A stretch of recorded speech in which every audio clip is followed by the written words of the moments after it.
بسم الله الرحمن الرحيم الحمد لله وحده والصلاة والسلام على من لا نبي بعده أما بعد فأعوذ بالله من الشيطان الرجيم بسم الله الرحمن الرحيم ومن آياته أن خلق لكم من أنفسكم أزواجا قال النبي صلى الله عليه وسلم إن أعظم النكاح بركة أيسره مؤونة أو كما قال النبي عليه الصلاة والسلام رب اشرح لي صدري ويسر لي أمري واحلل عقدة من لساني يفقهوا قولي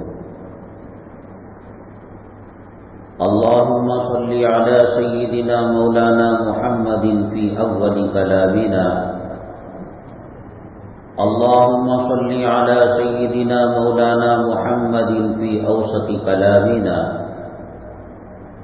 اللهم صل على سيدنا مولانا محمد في آخر كلامنا قابل قدر مولانا خالد صاحب امام مسجد ہذا، علماء اور سامعین کرام، اللہ تبارک تعالیٰ کا بے پناہ کرم اور احسان ہے۔ اللہ تبارک تعالیٰ آج ہمیں یہاں ایک پاکیزہ دینی محفل میں شرکت کا موقع نصیب فرمایا۔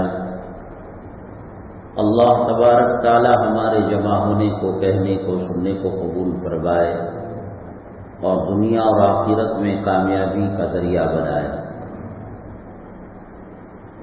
یہ کوئی تقریر یا کوئی جلسہ نہیں ہے، اس کی مجلس۔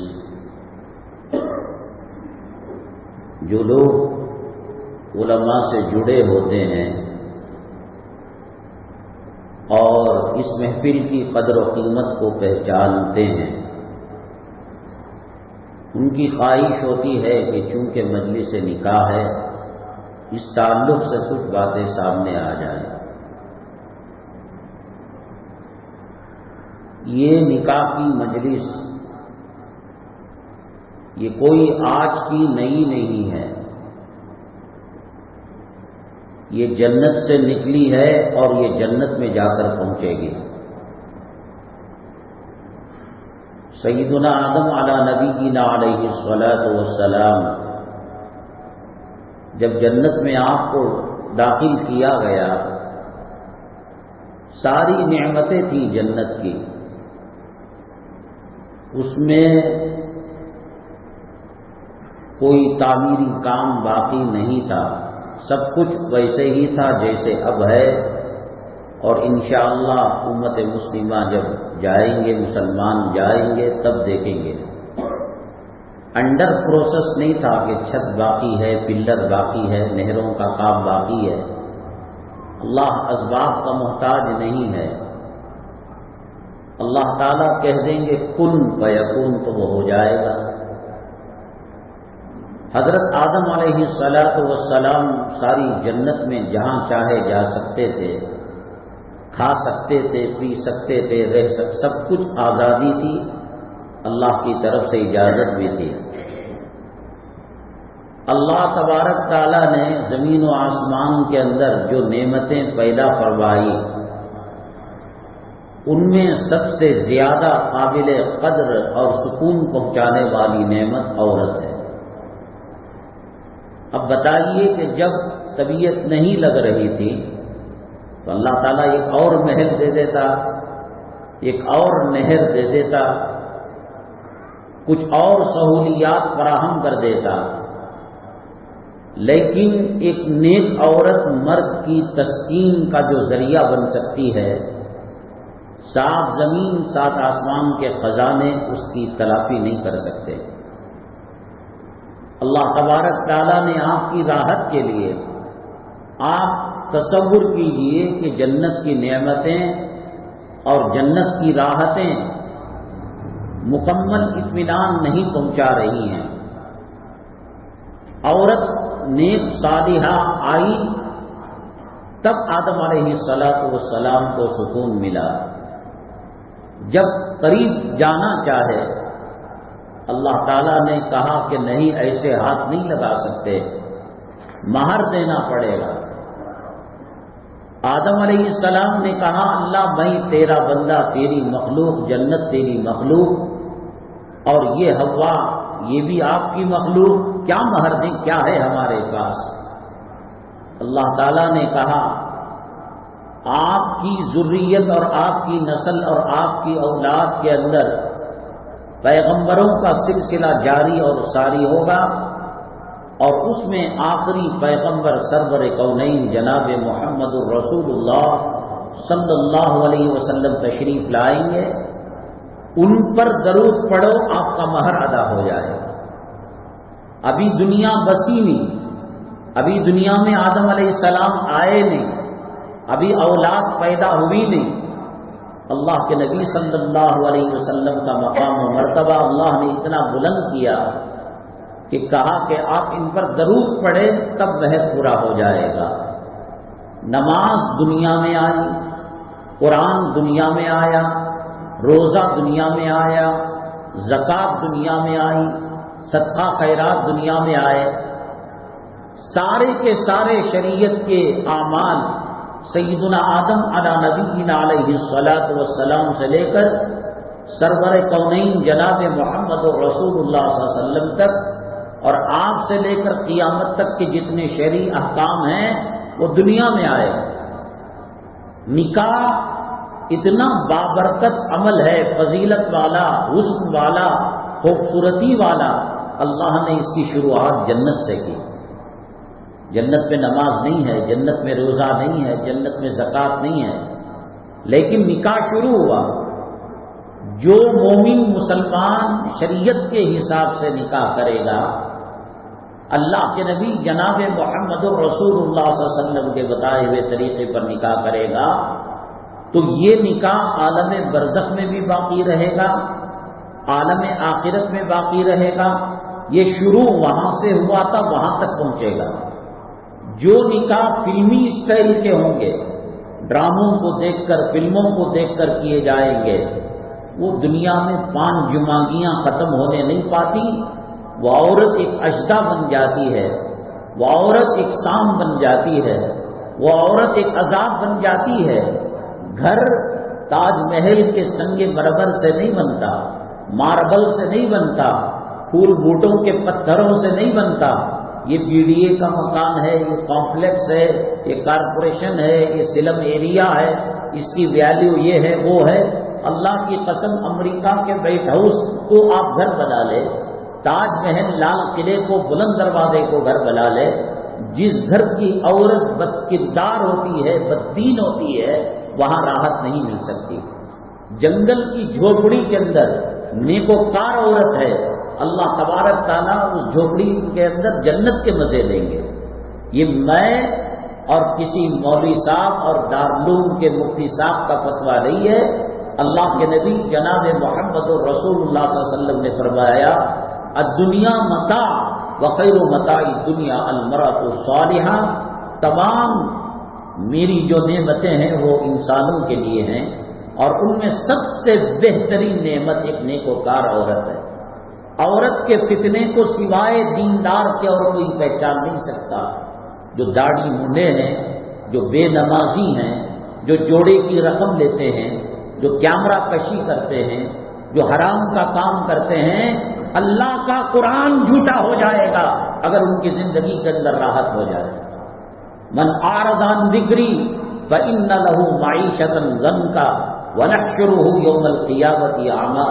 جو ہماری آیات سے، ہمارے کلام پاک اور سنت نبوی صلی اللہ علیہ وسلم سے اعراض کرے گا، منہ پھیرے گا، اللہ نے کہا ہم اس کی زندگی تنگ کر کے رکھ دیں۔ اسے کار میں گھماؤ، اسے ہفتے کے دن ہوٹل میں کھلاؤ، اسے اتوار کے دن میک اپ کرا کر بیوٹی پارلر میں شادی خانہ لے کر جاؤ، میرے رب کی قسم، عزت و جلالت کی قسم، وہ دھوکہ ہے، دھوکہ ہے۔ پھٹی پرانی پیوند لگے کپڑوں کے اندر جنت کا مزہ پانا ہے، نکاح کو شریعت کی بنیاد پر کرنا پڑے گا۔ بڑی عجیب و افسوس کی بات ہے، شریعت مطہرہ کے اندر دو گناہ بڑے خطرناک ہیں، زنا بھی گناہ ہے، چوری بھی گناہ ہے، غیبت بھی گناہ ہے، ظلم کرنا بھی گناہ ہے، کفر بھی گناہ ہے، شرک بھی گناہ ہے، اور اتنا خطرناک شرک گناہ ہے اللہ فرماتے ہیں کہ ہر گناہ میں معاف کر سکتا ہو مگر مشرک کو معاف نہیں کرتا، لیکن دو گناہ مرتبے کے اعتبار سے کفر و شرک کے بعد ہو سکتے ہیں، لیکن خطرے کے اعتبار سے اس سے زیادہ خطرناک ہے۔ تہجد کی نماز مرتبے کے اعتبار سے کم درجے ہے فرائض کے مقابلے میں، لیکن لذت کے مقابلے میں، روحانی کیفیت کے مقابلے میں وہ 5 وقتہ نماز سے زیادہ لذیذ نماز، لذت والی نماز اور مناجات والی نماز ہے۔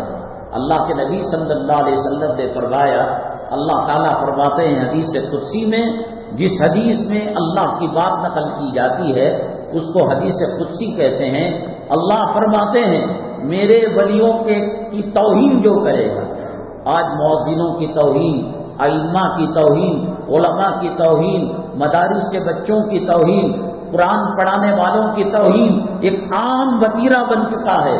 کھڑے ہو کر پیشاب کرنے والا M L A, M P, minister شادی کی محفل میں آ جائے، لوگ سیلفی لینے مرتے ہیں، اس کے پاس کھڑے ہونے کے لیے مرتے ہیں۔ ہاں جب یہ سینہ قبر کے اندر مٹی سے لگے گا، پتہ لگے گا کہ ایم ایل اے نے کیا دیا، ایم پی نے کیا دیا اور منسٹر نے کیا دیا، اور مسجد کو صاف کرنے والے ایک خادم سے آپ کو کتنا فائدہ ہوا، عالم سے کیا فائدہ ہوا، خطیب سے کیا فائدہ ہوا، محتمم سے کیا فائدہ ہوا، مدرس سے کیا فائدہ ہوا، حافظ قرآن سے کیا فائدہ ہوا، مفسر سے کیا فائدہ ہوا، محدث سے کیا فائدہ ہوا، فقیہ سے کیا فائدہ ہوا، آج پتہ نہیں چلے گا، کل کفن کی گھاٹی ڈال کر مٹی میں ڈالا جائے گا تب پتہ لگے گا۔ اللہ نے کہا جو میرے علماء کی توہین کرے، نبی کے نائبوں کی، میں اس کے خلاف اعلان جنگ کرتا ہوں۔ اللہ اعلان جنگ کرے، ملٹری والے، پولیس کے محکمے، ہوم منسٹری والے اعلان جنگ کرے، بچ سکتے ہیں آپ؟ مچھلی مگر مچھ کی دشمنی لے کر بچ سکتی ہے؟ اللہ سے اعلان جنگ کر کر بچ، اس کی جورو، اس کے بچے، اس کا مال، اس کی دولت، اس کا اثر و رسوخ، کچھ بھی خدا کی قسم کام نہیں آئے۔ وہ بھلے سے 2 گھنٹے بیوٹی پارلر میں ہیروئن بنا کر کار کی اگلی سیٹ کے اندر بٹھا کر اسے وہ سنیما لے جا رہا ہو، وہ شاپنگ مال لے جا رہا ہو، یہ آنکھوں کا دھوکہ ہے۔ اندرونی طور پر یہ اس کی دشمن ہے، وہ اس کا دشمن ہے۔ اللہ نے راحت اور سکون کو کھینچ لیا۔ ایک تو اولیاء علماء کی دشمنی، اور دوسرے سود، انٹرسٹ، داڑھی والے، پہلی صف میں پڑھنے والے، مدارس سے جڑے، دین کے کاموں سے جڑے، دین کی تنظیموں اور دین کی تحریکوں اور دین کی جماعتوں سے جڑے، ہر دوسرا گھر ماٹی کیچ کا گھر ہے۔ کوئی کمبخت، کوئی فرعون حامان یہ فتویٰ دیتا ہے ہم 300 روپے بھاڑا دے دیتے ہیں، 500 روپے بھاڑا دے دیتے ہیں۔ حضرت اقدس مولانا اشرف علی تھانوی رحمۃ اللہ علیہ نے فرمایا کس کو دھوکہ دے رہے ہو؟ لینا ہے حرام کا مکان لے لو، جو ماٹی کیچ کا حرام ہے، یہ سود کا مکان ہے، یہ انٹرسٹ کا مکان ہے، وہاں کی نمازوں کا کیا ہوگا، وہاں کے جنازوں کا کیا ہوگا، وہاں کوئی مرے گا ملک الموت رحمت کے فرشتے لے کر آئیں گے یا عذاب کے فرشتے لے آئیں گے۔ سخت ترین گناہ ہے سود، اعلان جنگ ہے۔ کیوں؟ مجبور کی مجبوری کا ناجائز فائدہ اٹھایا جاتا ہے۔ 1 لاکھ کی چٹھی ہوتی ہے، میری ضرورت کم ہے، میں نے کہا 90,000 روپے، مولانا کی ضرورت کچھ زیادہ، انہوں نے کہا 80,000 روپے، ان کی ضرورت اور زیادہ، چلتے چلتے 30-40 ہزار پر وہ چٹھی نکلتی ہے، اور بقیہ پیسہ اس کی مجبوری کا پیشاب اور اس کی مجبوری کا پاخانہ یہ لوگ تقسیم کر کر کھا جاتے ہیں۔ کسی کی ماں کے جنازے کا سودا ہوتا ہے، کسی بیمار کی بیماری کا سودا ہوتا ہے۔ شریعت اس سے سخت نفرت کرتی ہے اور سخت ترین عذاب بتایا ہے۔ میں نے بتایا کفر و شرک اگرچہ کہ قباحت کے اعتبار سے اور شدت کے اعتبار سے بڑے ہیں، اللہ کی ناپسندگی کے اعتبار سے یہ جو سود اور انٹرسٹ کا معاملہ ہے بڑا خطرناک ہے۔ اللہ کے نبی صلی اللہ علیہ وسلم نے چوری پر، زنا پر اور کسی کی زمین ہتھیانے پر اور کسی کے ساتھ کوئی معاملہ اتنا برا نہیں کہا۔ آپ نے فرمایا سود کے اگر حصے کیے جائے اس میں سب سے کم درجے کا جو گناہ ہے اپنی ماں سے 36 مرتبہ زنا کرنے کے برابر ہے۔ ماں زندہ ہو تب، ماں مر چکی ہو، قبر کو کھود کر کفن کو پھاڑ کر 36 مرتبہ، یہ سنتے ہوئے سخت لگ رہا ہے، کرتے ہوئے نہیں برا معلوم ہو رہا ہے۔ شادی کے اندر یہی مجبوری ہے۔ اب اس وقت سے لے کر نبی کریم صلی اللہ علیہ وسلم کے دور اقدس تک اور نبی کریم صلی اللہ علیہ وسلم کے دور اقدس سے سیدنا آدم علی نبینا علیہ السلام والسلام تک شادی کے اندر جو خرچہ آتا ہے وہ دلہا کا آتا ہے۔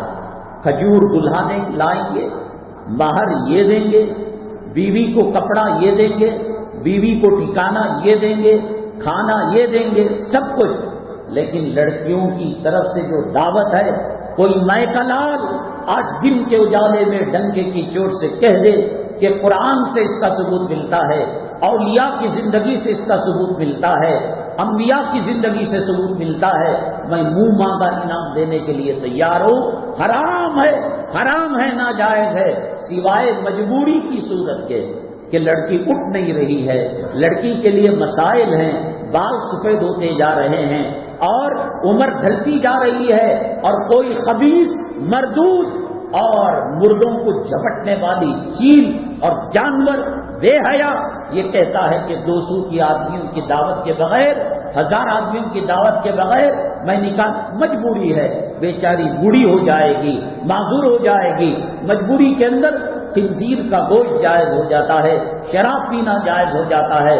مجھے یہ بتائیے کہ ہم اگر بلی کو پالتے ہیں، پالنے والے کتے کو پالتے ہیں، طوطے کو پالتے ہیں، پرندوں کو پالتے ہیں، جانور کو پالتے ہیں، گھر میں ڈرائیور رکھتے ہیں، گھر میں خادمہ رکھتے ہیں، وہ بچھڑ جائے روتے ہیں، اخبار کے اندر اعلان دیتے ہیں ہمارے کتے کو کوئی لا کر دے گا، ہماری بلی کو کوئی لا کر دے گا، ہم 20-25 ہزار روپے اس کو بطور انعام دیں گے۔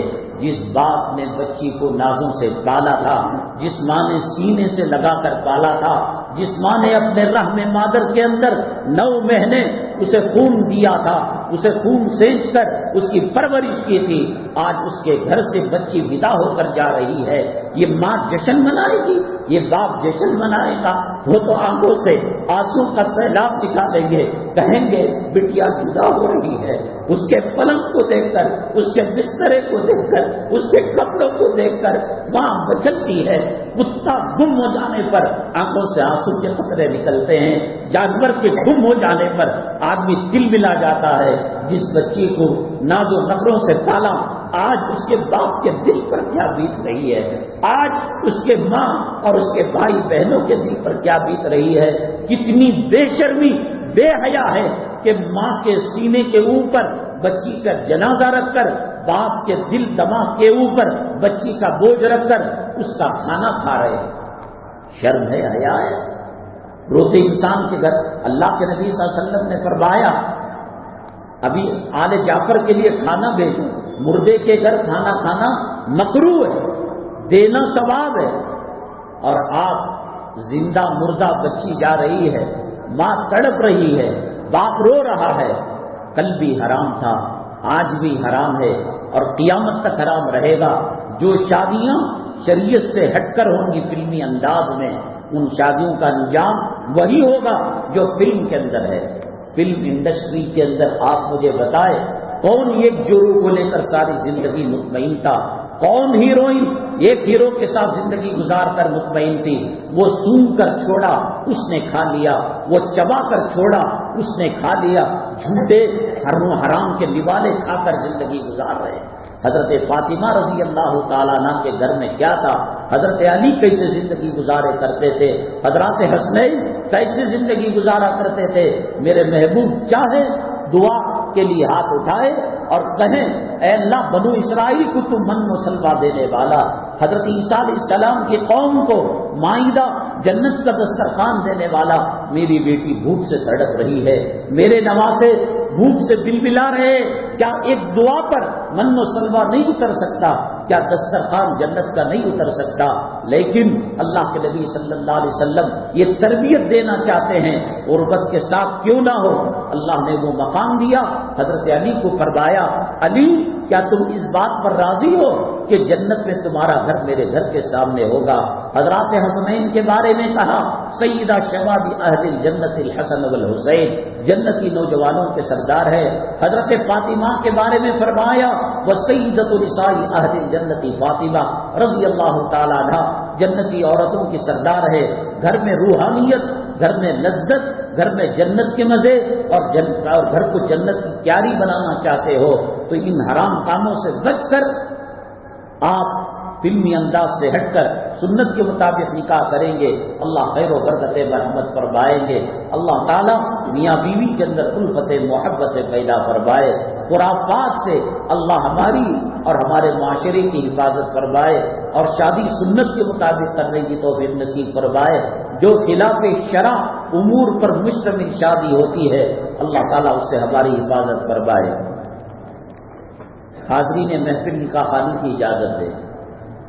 الحمدللہ نحمده ونستعینه ونستغفره ونؤمن به ونتوکل علیہ ونعوذ باللہ من شرور انفسنا ومن سیئات اعمالنا من یهده اللہ فلا مضل له ومن يضلله فلا هادي له ونشهد ان لا اله الا الله وحده لا شريك له ونشهد ان سيدنا ومولانا محمدا عبده ورسوله صلی اللہ علیہ وعلى آلہ واصحابہ وبارک وسلم تسلیما کثیرا کثیرا، اما بعد فاعوذ باللہ من الشیطان الرجیم، بسم اللہ الرحمن الرحیم، یا ایہا الناس اتقوا ربکم الذی خلقکم من نفس واحدہ وخلق منها زوجها وبث منهما رجالا كثيرا ونساء واتقوا الله الذي تساءلون به والأرحام إن الله كان عليكم رقيبا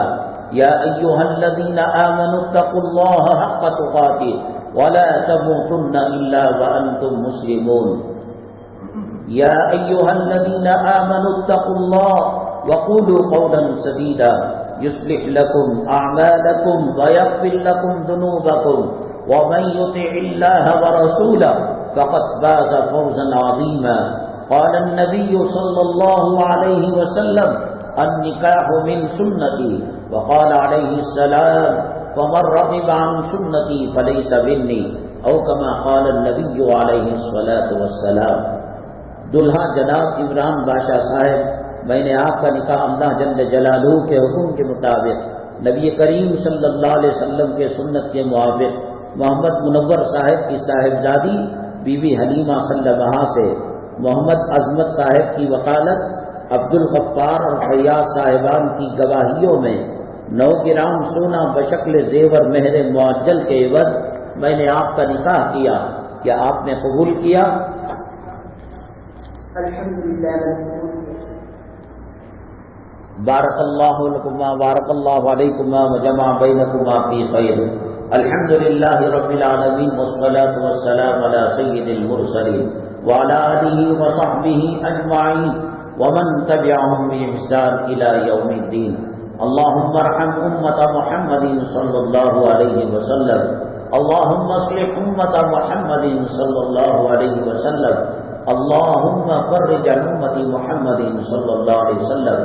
ربنا هب لنا من ازواجنا وذرياتنا قرة أعين واجعلنا للمتقين إماما۔ سبحان ربك رب العزة عما يصفون وسلام على المرسلين والحمد لله رب العالمين۔